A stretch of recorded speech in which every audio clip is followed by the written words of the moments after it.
Hello and welcome to Martine and Stephane's Winter RVing. Winter RVing. Winter RVing. Winter.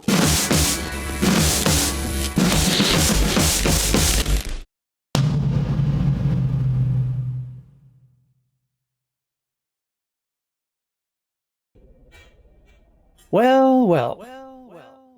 COVID-19. This is what it did to us. Hi, and welcome to this 7-part series on winter RVing. At first, when you watch this intro video, you may think it's all about us. Our story is only at the beginning of this one video. The rest of this video and series is all about you and what you need to know. The practical and some semi-technical. So welcome again, and thanks for watching. 2020. We had been renting this house for a couple of years. It was a great place. We had a great time there. And I knew since we got in there that something strange was going to happen, but I didn't know what it was. The landlord would go to Mexico during the winter, but then COVID happened. The landlord wanted his house back. And he became very aggressive, and we had just gotten the trailer, and we knew we wanted to go back to RVing eventually, but not the way that it happened. And so we decided that the best thing to do was just to leave. We were waiting for the border to open on the 21st of September, but then it did not open, and we had booked a trip all the way to the southwest. Then we waited for the 21st of October, and the same thing happened. And I had rebooked everything, resorts all the way to the southwest. My wife is Canadian, and we were coming from Canada. So we were left with a couple of weeks to decide what to do, and the only option we had was winter RV.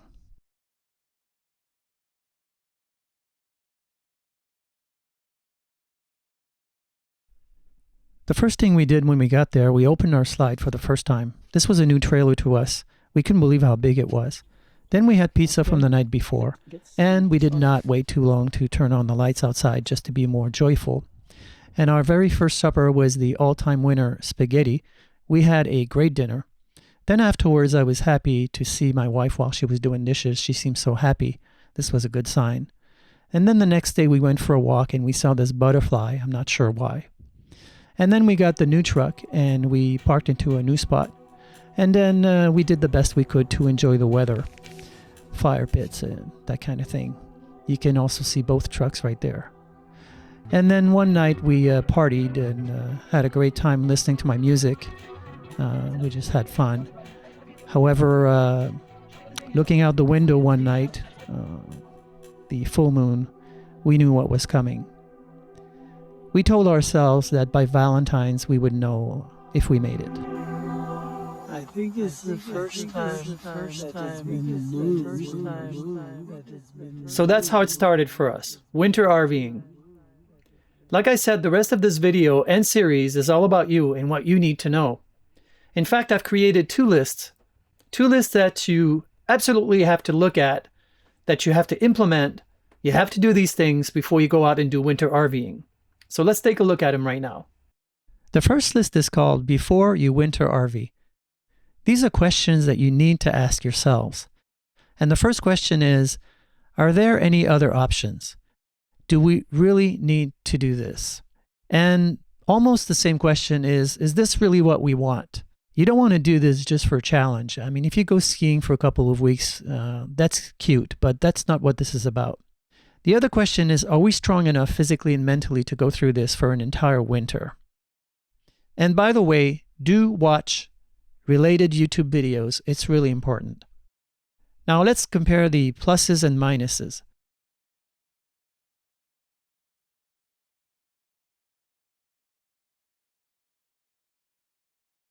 For us, in our case, we were going to be harassed by the landlord. In your case, it may be the bank. As opposed to living in your own house, it's your place.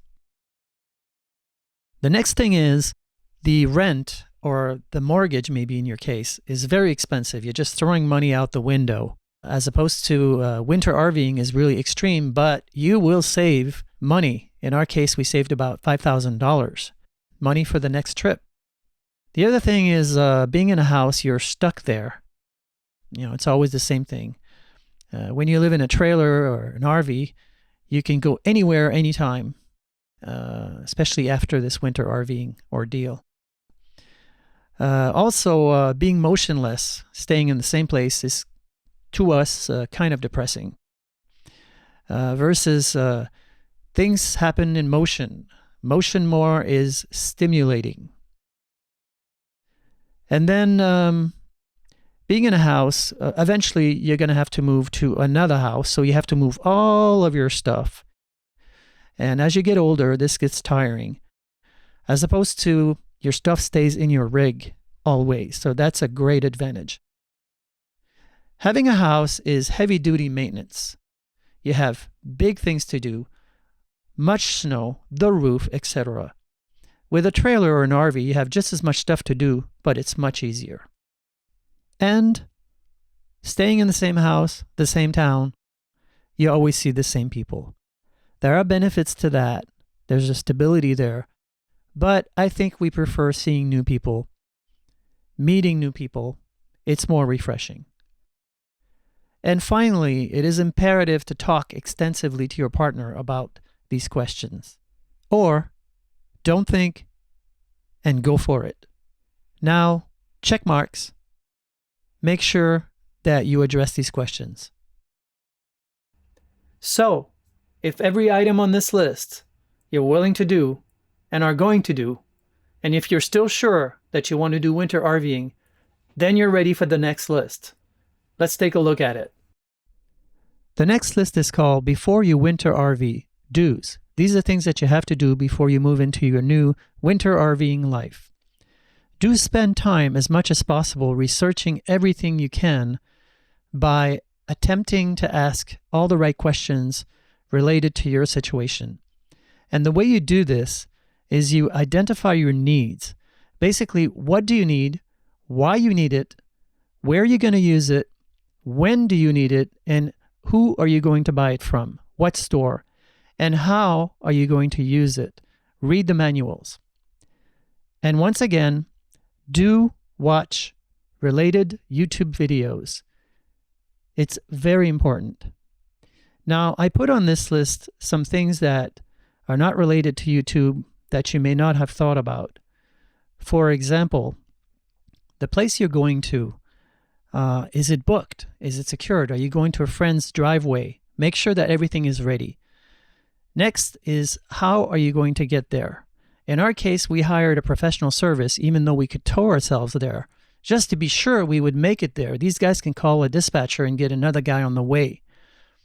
When is the last day that you're going to be at your old place? This is really important.